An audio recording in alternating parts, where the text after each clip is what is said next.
Karoline Whittaker sat upright in her chair, her fingers lightly touching the edge of the podium, heart steady but mind racing. The lecture hall was packed, students and faculty murmuring in anticipation of the long-awaited constitutional law debate. It was her moment. Her argument was precise, deeply researched, and framed around the complexities of the First Amendment and the necessity of defending even the most controversial speech. She spoke clearly, eyes moving across the room, quoting precedents, drawing connections between landmark cases and contemporary challenges. Then, as she built toward her thesis, how historical legal doctrines had been misapplied in recent political discourse, Professor Aldridge, seated in the moderator's chair, leaned forward. "Miss Whittaker," he interrupted, his voice sharp, almost amused. "Before you continue, I must correct your misinterpretation." The room fell silent. "Your reliance on selective readings of precedent distorts their original context," Aldridge continued. "In fact, your central claim, that offensive speech is essential to constitutional protection, is contradicted by Senator John Neely Kennedy himself in his 1973 Tulane Law Review article." Karoline froze. Her eyes widened. Aldridge turned to the audience, quoting from memory. "Our democracy survives not by indulging in the vulgar, but by protecting dignity through measured speech." He looked back at Karoline. "You've built your argument on sand, Miss Whittaker." She felt heat rise to her cheeks, a mix of disbelief and humiliation. That quote, she had never seen it. Her research had shown Kennedy as a fierce defender of unpopular speech. How could she have missed this? Before we dive deeper into Karoline's stunning academic challenge and the legal paradox that followed, make sure to subscribe to the channel. You won't want to miss stories like this, where truth, politics, and ambition collide. Karoline had rehearsed for days. She dug through archives, analyzed opinions, and even traced ideological shifts in judicial interpretation. To be dismissed, publicly and with such surgical precision, cut deeply. Later that evening, alone in her dorm room, she reopened her notes, combing through citations, trying to understand. She hadn't used Kennedy's Law Review article directly, but many of the ideas she echoed came from the same lineage, legal traditions grounded in civil liberties, often attributed to liberal judicial philosophies of the late 20th century. She searched online for the article Aldridge had quoted. It wasn't easy to find. The Tulane Law Review's older issues weren't all digitized, but eventually buried in a university database. She found it. She read the quote again. It was there. But so was the sentence that followed, one Aldridge had not mentioned. "Yet the preservation of dignity must never silence dissent, however crude or unsettling its form, lest we betray the very soul of liberty." Karoline sat back, stunned. The article didn't contradict her. In fact, it supported her position. Kennedy had argued for balancing speech with dignity, but had come down firmly on the side of protection. Aldridge's citation had been misleading. Why would he do that? It wasn't just about her argument anymore. It was about the integrity of discourse, the way ideas were being bent or weaponized, not for understanding but to dominate.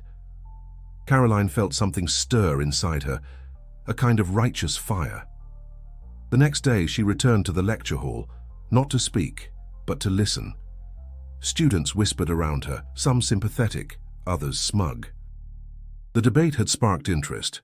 Kennedy's name carried weight after all, but few realized the full context. Karoline did, and she wasn't going to let this go. Not because of pride, but because something important had been distorted in public. And if she didn't challenge it, who would? Karoline printed the full article and sat with it at a quiet cafe near campus, highlighter in hand, scribbling notes along the margins. The more she read, the more certain she became.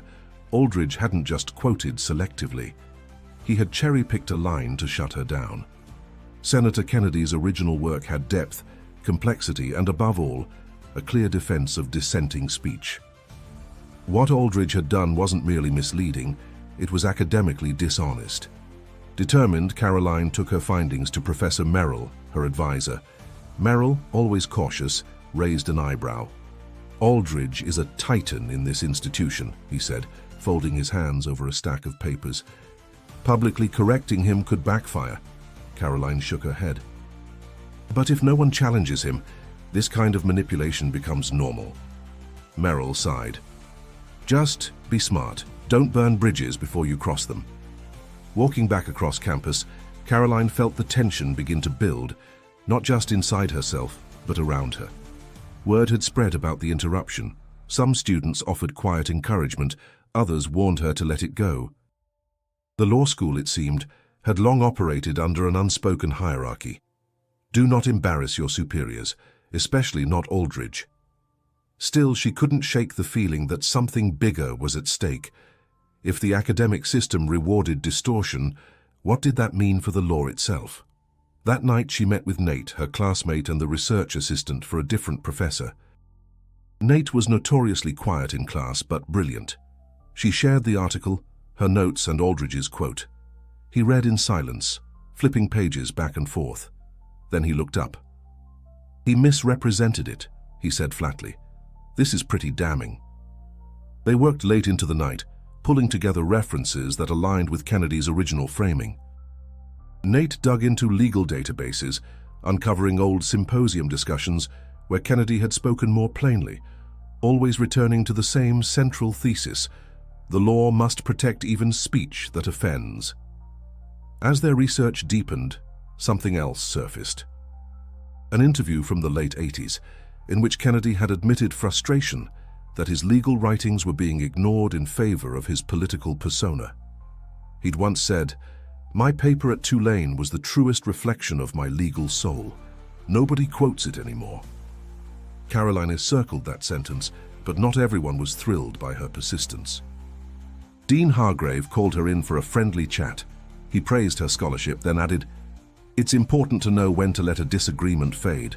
We have donors, alumni, public figures we respect." Karoline didn't respond. She didn't need to. The warning was clear. Leaving the dean's office, she saw a flyer on the student board. Lecture series, Aldridge to speak on the erosion of academic standards in legal discourse. She almost laughed. She and Nate met again in the library. "They're closing ranks," he said. "You know this might not end well." Karoline looked him in the eye. "Then I'll make sure it ends for the right reasons." The next morning, whispers followed her through the hallways. Someone had leaked that she was building a case against Aldridge. Some admired her, others resented the disruption. Her inbox was split, some praising her courage, others suggesting she rethink her future in law. She kept going. This wasn't about Aldridge anymore, or even Kennedy. It was about the truth, how it could be distorted, and how that distortion shaped minds, policies, and futures. If this was the environment molding the next generation of legal thinkers, then silence was complicity, and Karoline Whitaker had no intention of being complicit. Karoline and Nate moved deeper into their investigation. The surface-level quotes were no longer enough. They needed to understand how Kennedy's legal philosophy had evolved and why it had been conveniently ignored or repurposed.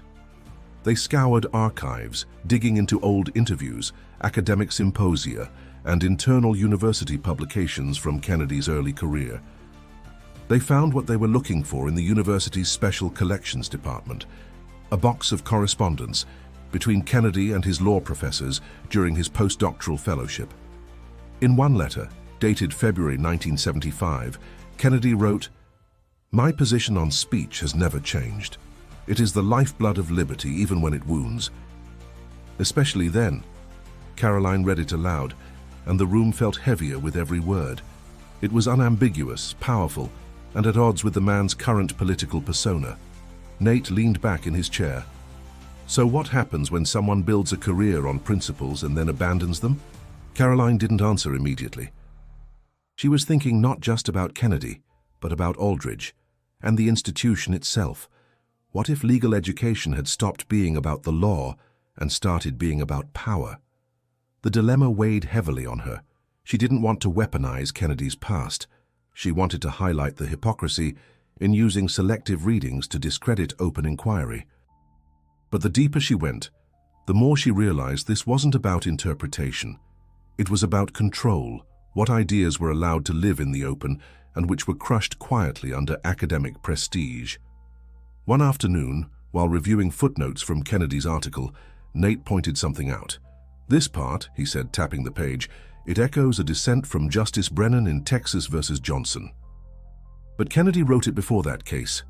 Karoline's eyes widened. That meant Kennedy's article may have influenced the reasoning behind one of the most critical Supreme Court decisions on flag burning and free speech. But no one had ever connected the two publicly. She knew what needed to happen next.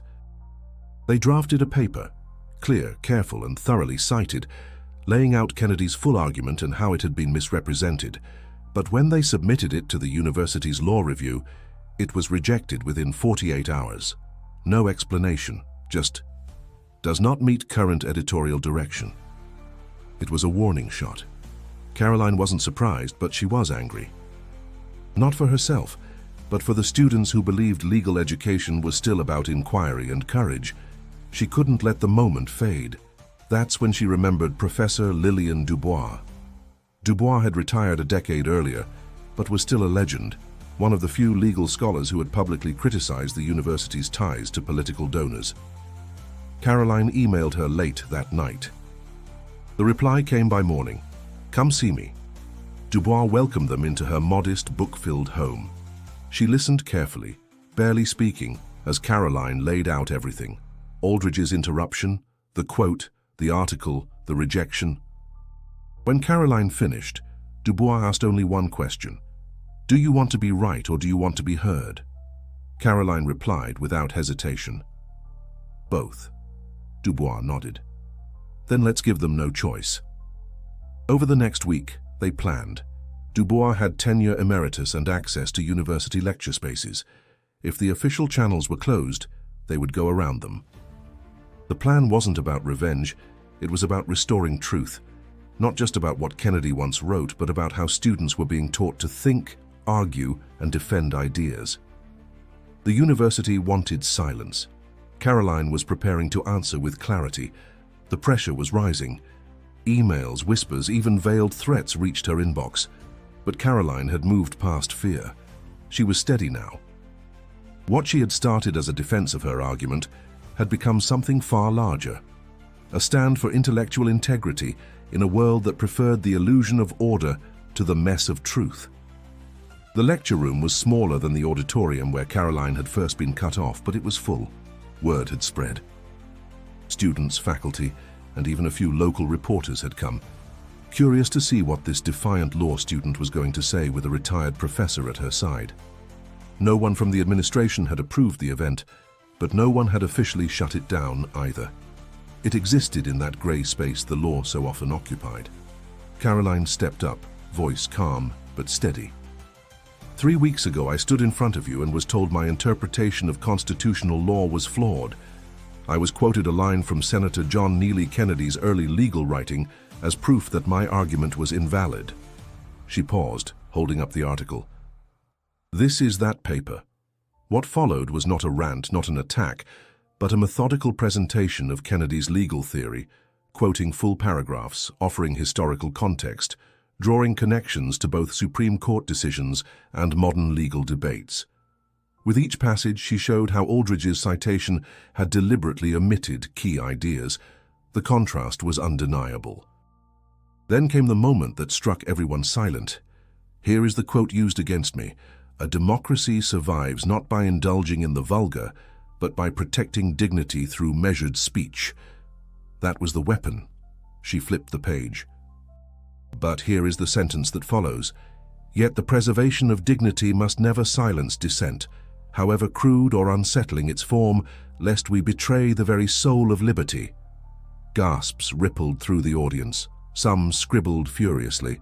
Others looked away, unsure how to reconcile what they had just heard. Karoline leaned into the silence. When truth is selectively quoted to maintain authority, we don't just mislead, we erode the foundations of scholarship itself. By the time she finished, the room was still. Then, slowly, applause began. Not a thunderous ovation, but something quieter, respectful. A recognition that she had not only defended her position, but illuminated a deeper issue within the academy. But the impact didn't end in the lecture hall. A student journalist had live-streamed the event. Within hours, clips were circulating online. Legal blogs picked it up.